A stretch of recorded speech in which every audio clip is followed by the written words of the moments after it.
Now live from his EIB studio in Florida. Rush, welcome back to Fox News Sunday. Always good to have you, sir.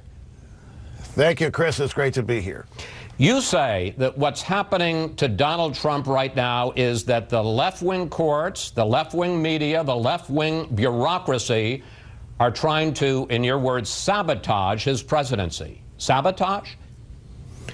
Well, actually, I do. And it's driven by two things, actually. The first thing that's going on, Chris, in my view, it is preposterous to believe that the Russians had any effect on the outcome of voting in this country. It's absurd. There is no evidence. Zilch. Zero. Nada. The New York Times has run two stories that are basically propaganda on this, one in October and one this past week, and both stories clearly say no evidence. Nobody they've talked to has any evidence whatsoever to suggest it.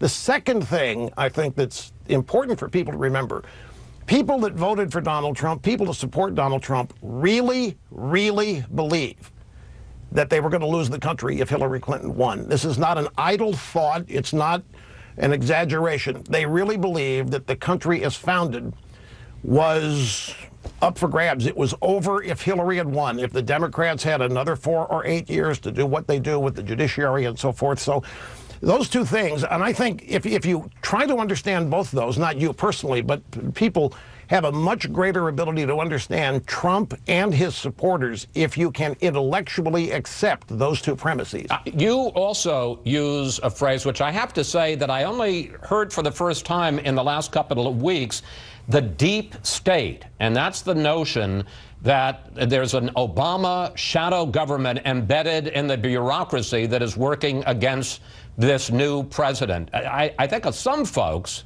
are going to think that's right on, and some folks will think it's awfully conspiratorial. Well, I would love to claim credit for that, but actually I think a reporter by the name of Glenn Greenwald at The Intercept, who has got a relationship with, what's his name, Assange, I think he actually coined the term, and I think it works. I don't think who's driving this business that the Russians hacked the election? It's a Democrat Party. It's Hillary. It's Obama. It's all those people who just can't accept that. And you think they're behind the leaks too?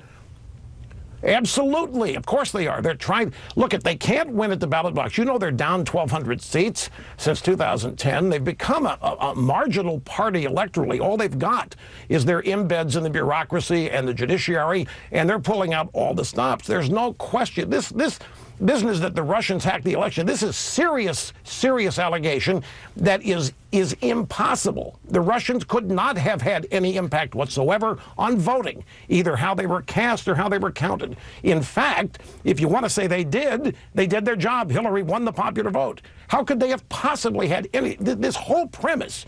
And it's been driving news coverage here ever since Trump took office and even before. And you don't need any more evidence than that to suggest and to know that the left, which is run by Obama and Hillary and the hierarchy of the Democrat Party, is doing everything they can to undermine, to sabotage, and to prevent Trump from implementing his agenda. There's no question about it. I know what Trump should do. Well, I'm going to get to that in a second. But you suggest that there are some things that President Trump may be doing wrong. For instance, you've said that you're skeptical about his idea, and we heard it again from Reince Priebus, that they're going to come out with a new executive order on the so-called travel ban, and that this new one is going to pass muster with the federal courts. You're skeptical about that.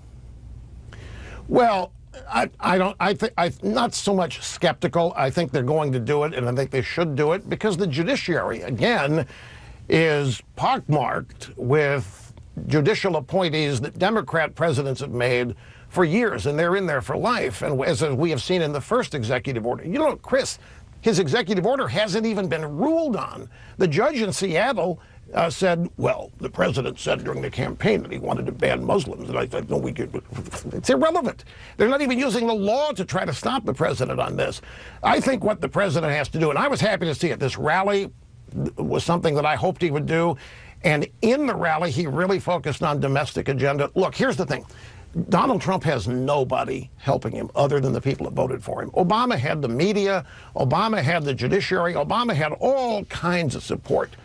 at an Obama press conference, a typical question, what enchants you? I mean, Obama was never challenged seriously by the media. Trump doesn't have any of that. He's got to keep his supporters on board. He's got to keep them revved up. So the rally was great.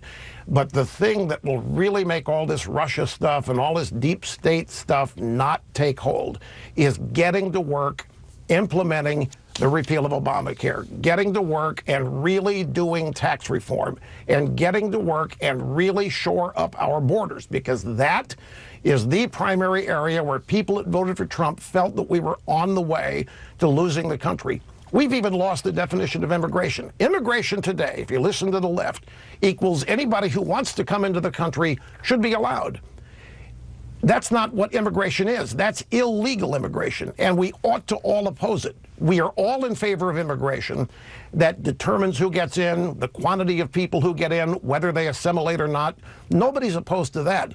But immigration has been defined now as people flooding the country who are non-citizens, and that's called immigration according to the culture of the left. And we're just ruining our opportunity to stay together as a people with a common culture. I want to get to this question of focusing on the domestic agenda, because interestingly enough, that's something you've been saying. He needs to focus on the key things that would improve people's daily lives. There is a columnist for the Washington Post who is no conservative, and he actually wrote this week, and I don't know whether you're going to give you a heartburn, he said, Rush Limbaugh is exactly right about how Donald Trump can fix his problems, namely ignore the political chatter and focus on the domestic agenda. But I got to tell you, by historical standards, by this point, Obama stimulus had already been passed. President Trump is pretty slow on Obamacare, is pretty slow on repealing Obamacare, pretty slow on tax reform, and there's a lot of disarray inside the Republican Party on Capitol Hill. Well, now, here I have to tiptoe. We're not talking Republicans and Democrats opposed to Trump. We're talking establishment versus Trump. Trump considered to be an outsider. The establishment doesn't want any part of Trump. They don't want him to succeed, and I would throw some Republicans in that as well. It's just the way Washington works. And this is why I think moving forward on this agenda is crucial. You mentioned Obama's stimulus. Here's the difference, and this is what Trump supporters know. It wasn't a stimulus. It was a payoff to unions, Chris. It didn't stimulate anything. We don't have a growing economy. We don't have jobs being created at a replacement level for those we had lost. We don't have anything, Obama said. He lied about Rush, the you may cost well of be premium. right. No, this is important stuff. The people. Well, no, I'm not disagreeing with you. I'm just saying at least he passed his program, and President Trump hasn't passed any of his programs yet. Well, it makes my point. Here you had, I tiptoe again. You have the historic You're not very good at tiptoeing. African-American. Well, it's television. It's Fox News. I have deep respect. But no, seriously, you have first African-American president. You have everybody falling all over themselves to acknowledge that, to reward that. Obama was going to get everything he wanted in the first year, because if anybody opposed it, they were going to be accused of being a racist or bigot or who knows what.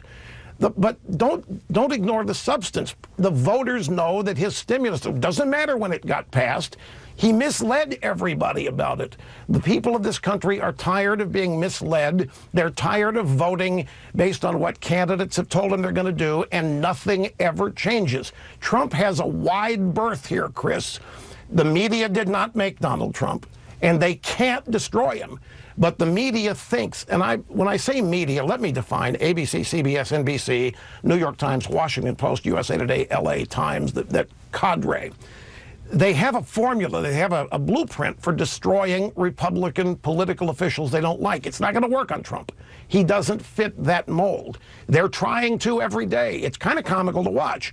And my point about the domestic agenda, if he really wants to leave and I'm not interrupting. get going on it. I'm not interrupting because we agreed. I'm just moving you along. I want to stay on this media issue. Because you heard my conversation just now with Ryan Previous, and tell me what you think. When Trump sends out a tweet and says the fake media, and all those organizations you just listed are not my enemy, they're the enemy of the American people, does that go too far? Well, again, not to his voters. His voters have thought this for the longest time. I think that there's something to it. Enemy of the people, enemy of the state, they're enemies of Trump. And Trump won the election.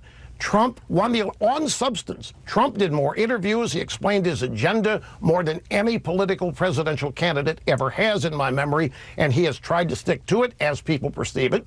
And this effort to stop him, this is what people conclude: anti-American, anti-this. It clearly is anti-Trump. And Trump has a connection with his voters that most politicians don't have. I understand it perhaps better than anybody in media. And that connection that he has is not anything that anybody else can break. Only he can break it. And I got about a minute left, so I'm going to ask you to keep the time on this. Is that all? As you look, no, you've been doing great. As you look at where they are 1 month in, is he in good shape? Is he in trouble? What's the state of the Trump presidency? 1 minute. My impersonation, well, it depends on who you ask. If you ask the media, they want people to believe that it's chaotic and falling apart, and it's already over. Trump's defeated. He doesn't know what he's doing, and everybody's running away from it, and we've got people in the deep state trying to sabotage Trump in order to save America. I think he's doing exactly what he said he was going to do, and at the bottom line, I don't really think he's fazed by all of this. I know Donald Trump. He's a winner. He's committed, and he has intended all along to do what he thinks is necessary to save the country. So perceptions are what they are. Keep an open mind. We're only 1 month in, and he's got 3 years and 11 months to go. And his supporters have nowhere near gotten to the point where they're worried or want to abandon him. They hope he hangs in. They hope he just continues to stick it to them. And they want to see this agenda moved. And believe me, that's the magic here. Get tax reform, Obamacare repealed, and he's free. Rush, thank you. Thanks for coming in today. Always good to talk with you. Please come back. Thank you very much, Chris, and I appreciate this very much. I really do. Always a pleasure. Up next, we'll bring in our Sunday group to discuss President Trump's effort to seize control of the narrative from the media. Plus, what would you like to ask the panel about the president's first month in office?